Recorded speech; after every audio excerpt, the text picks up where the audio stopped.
The disinfectant smell in the east wing of Fairhaven General had stopped bothering Marisol Vance a long time ago. What she didn't know, walking those halls on an ordinary Tuesday afternoon, was that by the end of the year she would be sharing a Christmas table with the richest man in Meridian County, and that neither of them would remember which one of them had needed saving more. Marisol was 11, small for her age, with a gap in her front teeth she'd stopped trying to hide, and a way of looking at adults that made most of them feel gently, thoroughly seen through. She'd been coming to this hospital every other Saturday for 3 years, ever since her mother Carmen had died in room 412 waiting for a treatment that the insurance company said wasn't medically necessary yet. Her grandmother Loretta brought her, mostly because Marisol asked, and because Loretta had learned there was no arguing with the girl once she'd set her mind on something. They'd leave flowers with the nurses on the oncology floor, the ones who remembered Carmen's laugh, and then they'd sit in the hospital's small rooftop garden, the only patch of green in a building made of glass and bad news. It was on one of those Saturdays that Marisol first heard the name Whitfield. There was commotion on the pediatric floor, doctors moving fast, a security guard posted outside a door that was usually left open, hushed voices using words like a plastic and no viable match on registry. Marisol, never one to walk past a mystery, drifted toward the window of the room before Loretta could catch her sleeve. Inside, a boy about her own age lay against a mountain of pillows, pale as the sheets, a tube taped beneath his nose. Sitting beside the bed, elbows on his knees, head bowed like a man praying to a god he wasn't sure was listening, was a tall figure in a suit that cost more than Loretta's rent. "That's Harlan Whitfield," one nurse murmured to another. "Not quite quiet enough. Owns half of Sterling Health Alliance. His boy's been in and out of here for 8 months. They can't find a Marrow match anywhere." Marisol didn't know what Sterling Health Alliance was. She didn't know it was the very insurance company that had spent the last 6 months of her mother's life sending denial letters instead of doctors. She only knew that the boy in the bed looked the way her mother had looked near the end, like someone waiting for a door that refused to open. Something her mother used to say drifted up in her, unbidden. "The world doesn't run out of miracles, Mari, it just runs out of people willing to be one." She didn't tell Loretta what she was thinking. She wasn't sure she could have put it into words yet.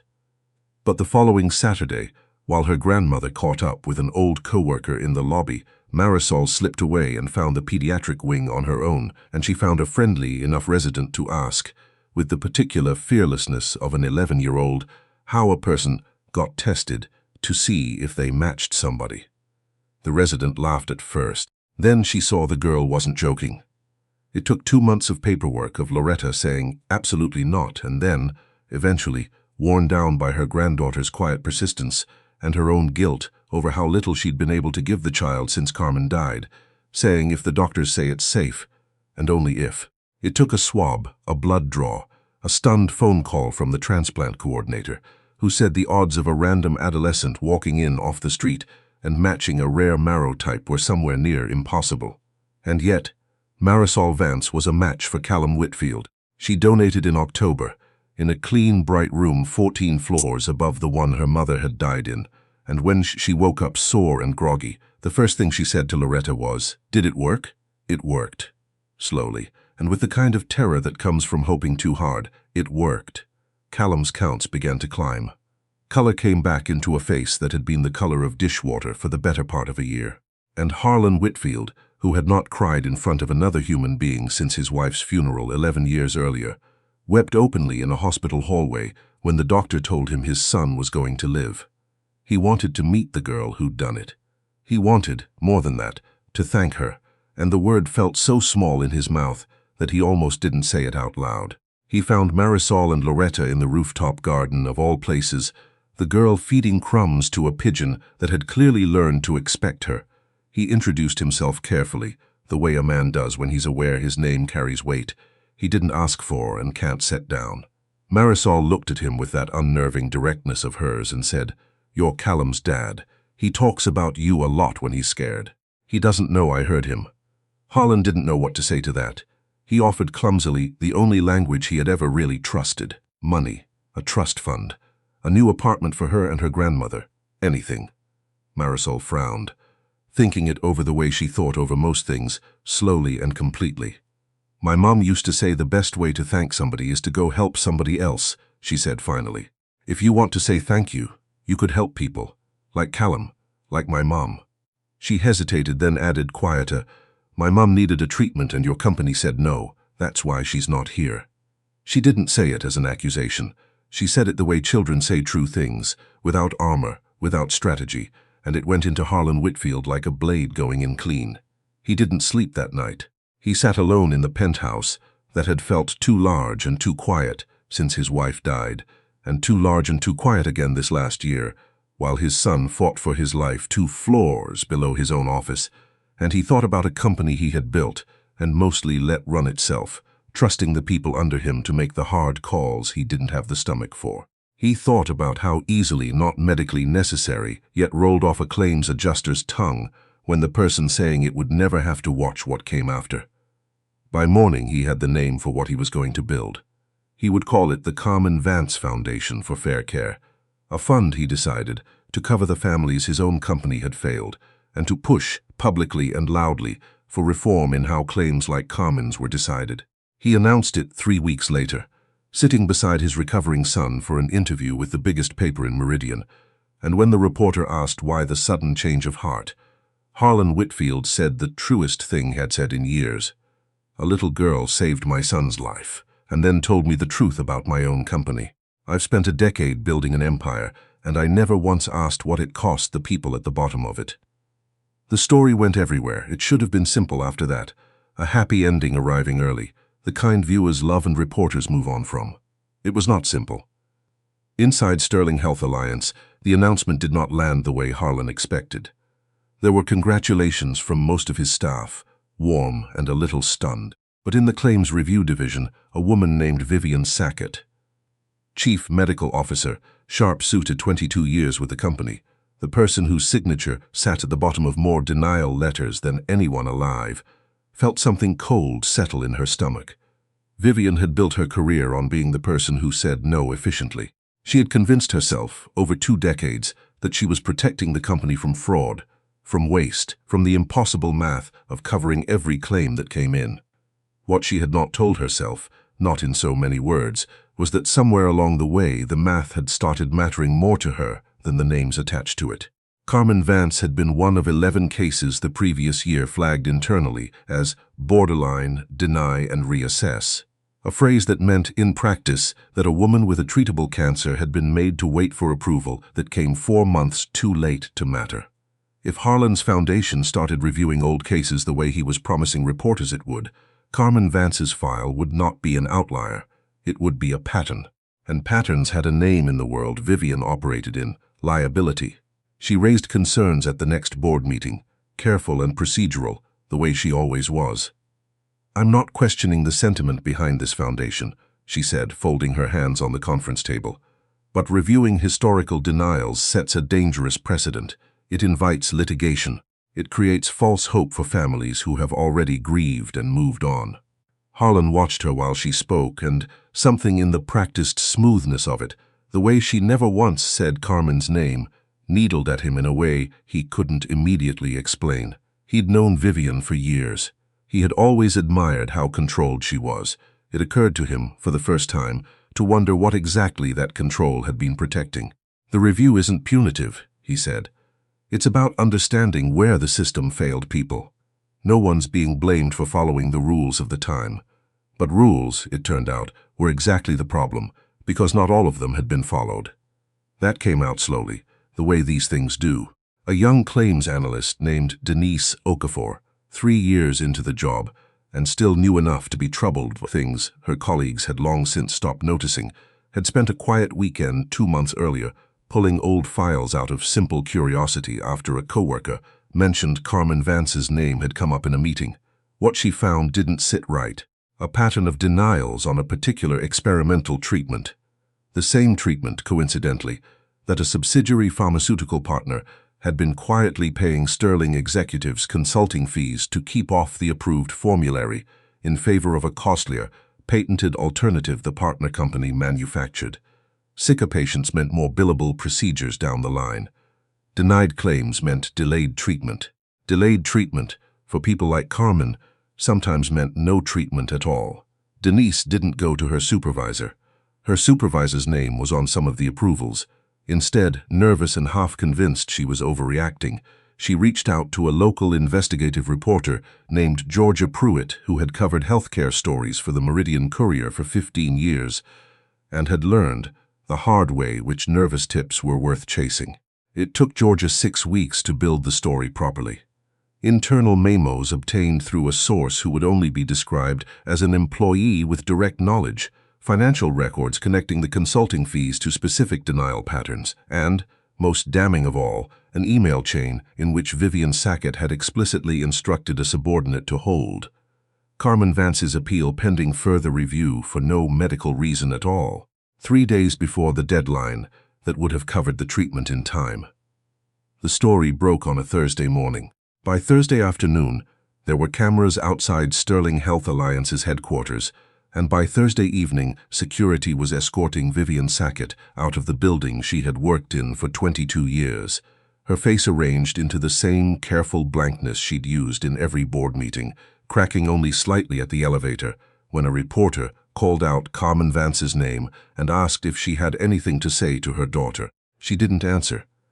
But somewhere in a small apartment across town, Marrow watched the clip on her grandmother's old television and felt something in her chest that wasn't quite triumph and wasn't quite grief, something closer to the specific complicated relief of finally being believed. Harlan came to see them that night. He didn't call first. He simply showed up at the apartment, still in the suit he'd worn to a press conference he hadn't asked for, and when Loretta opened the door, he stood there for a long moment before he could get any words out. "I should have looked sooner," he said. "I should have asked more questions. I built the thing that hurt her, and I never once looked closely enough to see it happening." Loretta, who had buried her only daughter and spent 3 years watching her granddaughter carry grief no child should have to carry, could have said any number of things to him. What she said instead was, "You're looking now." It wasn't forgiveness, not entirely, not yet. But it was a door left open, and Harlan Whitfield, a man who had learned, over one impossible year, that the things worth having were rarely the things you could buy, walked through it carefully. In the months that followed, the Carmen Vance Foundation grew into something larger than Harlan had first imagined, its mission expanded by necessity.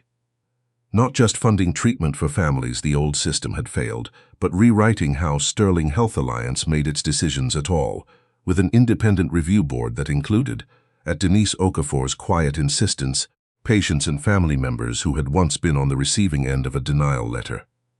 Denise herself was promoted to oversee it, the first time in the company's history that a whistleblower had been rewarded instead of quietly pushed out. Georgia Pruitt's story won a regional press award and, more importantly to her, forced 2 other insurers in the state to open their own internal reviews. Vivian Sackett was indicted on fraud charges related to the consulting arrangement, though she would spend the better part of the next 2 years insisting, to anyone who'd listen, that she had only ever been doing her job. Callum Whitfield, meanwhile, had never had a friend quite like Marrow Vance, and he made no secret of it. He was a quiet boy who'd spent so much of his childhood sick and isolated that he'd never learned how to simply be around other kids his own age.